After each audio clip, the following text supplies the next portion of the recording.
Alright, today we're going to install the Mabett rear cargo light on my 6th generation Bronco. Mine is the 4-door.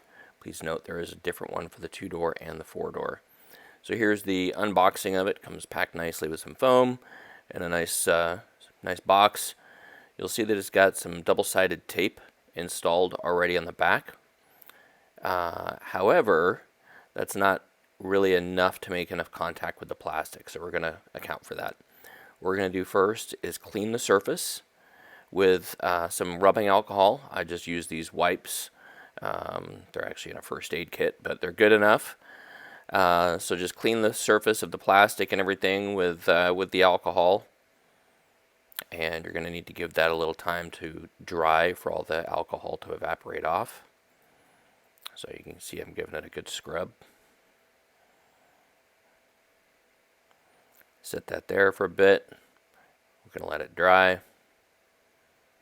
Alright, nice and dry now. So what we'll do is remove the backing of the pre-installed double-sided tape to expose the adhesive surface of the tape that's on there. And then we'll go ahead and install some additional double-sided tape. The one I got is about 1 inch, 3/4 of an inch to 1 inch wide. I just picked this up at the local automotive parts store and installed several strips of it on the back.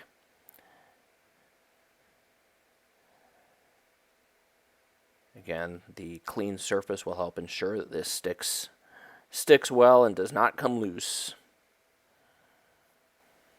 Alright, so we've got our double-sided tape installed on the back. Make sure you press it in real firm, make sure it sticks nicely. Then we're going to go to the Bronco, remove the backing of the double-sided tape that we just installed, and then we'll need to remove the old light to make room for this new one that will provide a lot more lighting for us. Alright, now time to remove the old light. So get your plastic pry tool so that you don't damage the trim. You're going to need to get a little forceful with this light to get it to come out.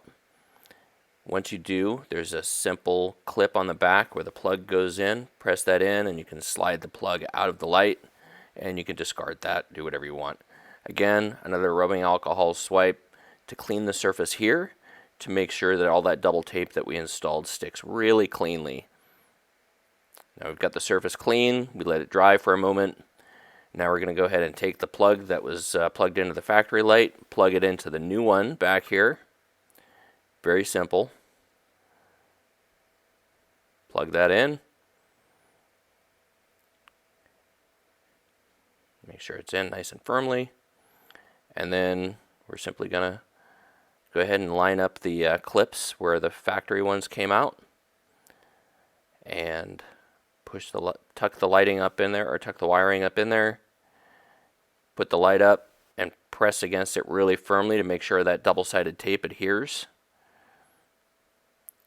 And we are done.